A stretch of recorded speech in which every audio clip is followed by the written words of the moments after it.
Well, cases of valley fever are surging across Arizona. Just last year, the state saw a nearly 45% increase in the number of infections compared to the previous year. Kribe Devine is here now to explain how doctors and researchers at a new valley fever clinic at Mayo are coming together to understand and treat this disease. Hello, Kribe. Yeah, that's right, guys. Through the help of some state and federal funding, researchers at ASU and also Mayo Clinic are coming together to learn more about valley fever. But valley fever is caused by a fungus that lives in our desert soil. It's too small to see, but it can be easily inhaled when that soil becomes airborne.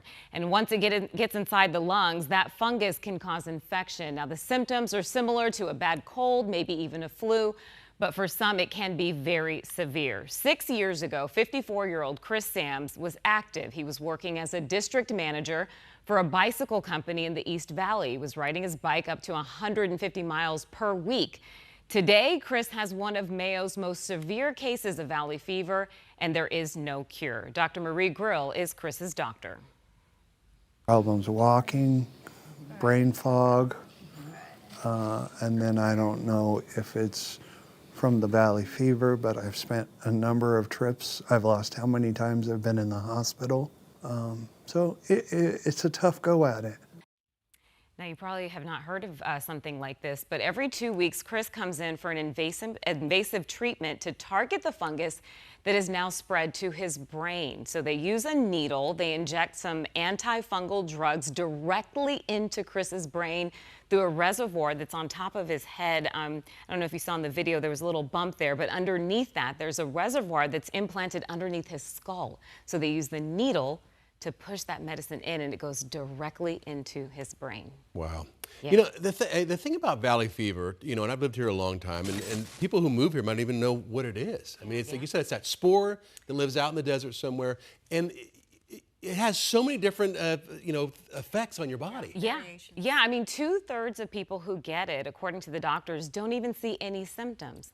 Then there's another third that do see symptoms, right? That's maybe like a flu or a cold, body aches, night sweats, stuff like that. And then there's less than 5%, like Chris, who see it severe, where it goes to the brain.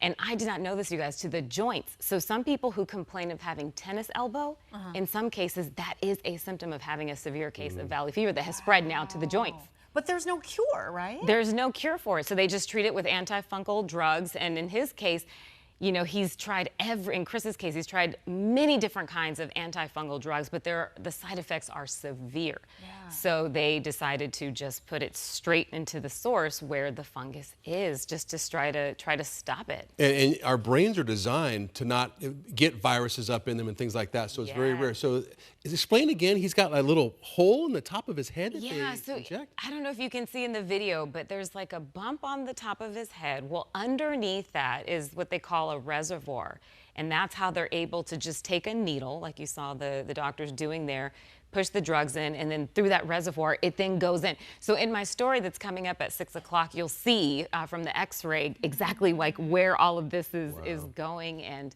how it's helping him. Have to do that, he has to go in every 2 weeks, and he'll be on antifungal drugs for the rest of his life, more than likely, yeah. And they also came up with a rapid test, correct? That's new, isn't it? Exactly. So in my story, that's the big thing at Mayo, is that their researchers, also with ASU, they have a partnership there, they've come up with the first 10-minute blood rapid test. So it's kind of like COVID. You remember how COVID was? Okay. So it's like the same thing, but this is your blood, and it takes 10 minutes, and you'll know if you have valley fever, you'll know if you don't. So that way, when you go into urgent care or the emergency room or your doctor, they know right away whether they need to treat you or not treat you. That's huge. And prevent stuff like this, where they, you know, like Chris, where it eventually spread to somewhere else, out of his lungs. I'm looking forward to that story at 6 tonight. Yeah. All right. All right. Thanks, guys. Thanks, Kribe. Okay, let's move on to some other news for you.